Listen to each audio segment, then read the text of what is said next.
camera guy. Every person here has drank water at some point in their life.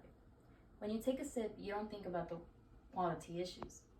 The water quality has had devastating effects on the environment and ecosystem, along with experiencing water quality issues and seeing what it's done to the environment. I have extended my research through journals, articles, newspapers, and books. Today I'm going to inform you about the water quality issues in Florida, the beginning of issues, how it's destroying wildlife and businesses along the waterfront, personal experience from Florida's residents, and how we as people can control those issues. Okay, let's begin. What are the water quality issues that are happening in Florida? The issues in Florida is the amount of plastic that is in oceans, bays, rivers, ponds, and many more areas around Florida. For years, volunteers and marine biologists have been picking up 125 tons of plastic from the Bay Area in Miami. The conflict over nutrient requirements demonstrates the complexity of Florida's water quality issues. Many of the water management restrictions farmers face deal with water quality, particularly since runoff from agriculture can pollute nearby streams, rivers, and lakes.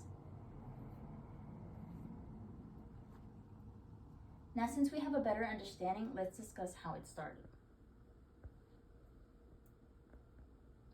Lucy rivers are connected to Lake Okeechobee to drain the Everglades from farming and development, which is how the water quality issue in Florida began. Public demand for water has been increasing over time. From 1990 to 2005, the public demand for water increased by 30%. Florida relies more heavily on its abundant groundwater resources to supplement rainfall or irrigate crops and provide drinking water resources for the population. From regulations and the history of water quality issues, we can better understand how it is devastating our wildlife and businesses. How is the water quality issues affecting wildlife and businesses? What is the red tide and how does it contribute to the water quality issues? Red tide is caused by harmful algae blooms, whose growth is stimulated by man-made pesticides and other chemicals people use that are washed into oceans. The red algae are tiny, microscopic organisms that grow in the water and pond. Red tide plays a key factor in the water quality issue, as it affects local restaurants from not being able to sell products to the customers that's not making enough money to live. People who scuba dive, snorkel, swim, and have chronic upper respiratory illness can really suffer from red tide.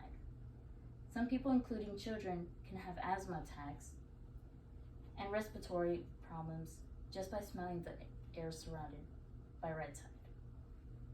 Fresh water flowed into the Kissimmee River from as far north as Orlando and then drained slowly south into the massive Lake Okeechobee.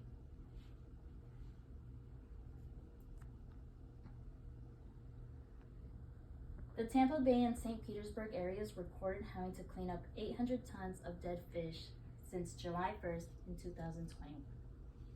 A green film of cyanobacteria appeared, as it regularly does in summer, in vast Lake Okeechobee. But this last year in 2021, the bacteria spilled over into rivers and canals, which carry toxic green sludge east to Atlantic Ocean and west of the Gulf of Mexico. Already distressed, Floridians gagged and noxious odor of more than a dozen people reportedly went to local emergency rooms after coming in contact with the contaminated water. We have all experienced water quality issues, whether it is red tide season, especially in Florida, to our tap water smelling bad. The increase of population plays a huge part in water demand. During the particularly cold water in 2010, water needed to protect berry and citrus crops near Plant City was pumped at a rate of more than 1 billion gallons per day for 11 days.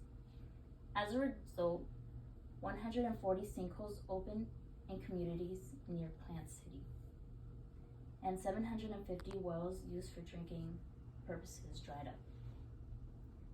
Residents are needed to cut back on water use, particularly for irrigating lawns and plants and washing vehicles.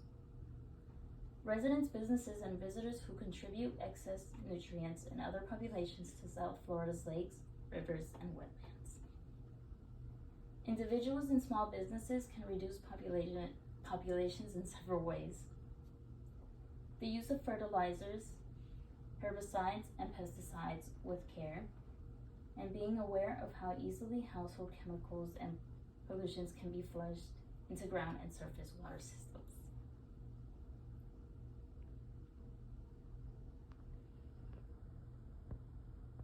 Solutions are being made and improvements are being made slowly. In 2020, Governor Ron DeSantis signed Florida's Clean Water Acts. Petitions are being made and being heard as a result of the U.S. Senate passed the Water Resources Development Acts.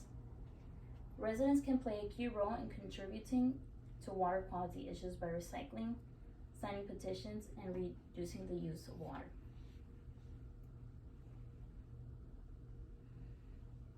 In conclusion, Florida is the beautiful Sunshine State and has so many amazing things, but also have been having water quality issues for many years now. I have discussed 5 key points, which are water quality issues in Florida, the beginning of the issue, how it's devastating wildlife and businesses, personal experiences with Florida residents, and the solutions and how contribute to control the issue. Next time you want to go for a swim at the beach, river, or lake, remember what's currently happening with the water quality issues and the ways that you can help out. Thank you for listening to my speech.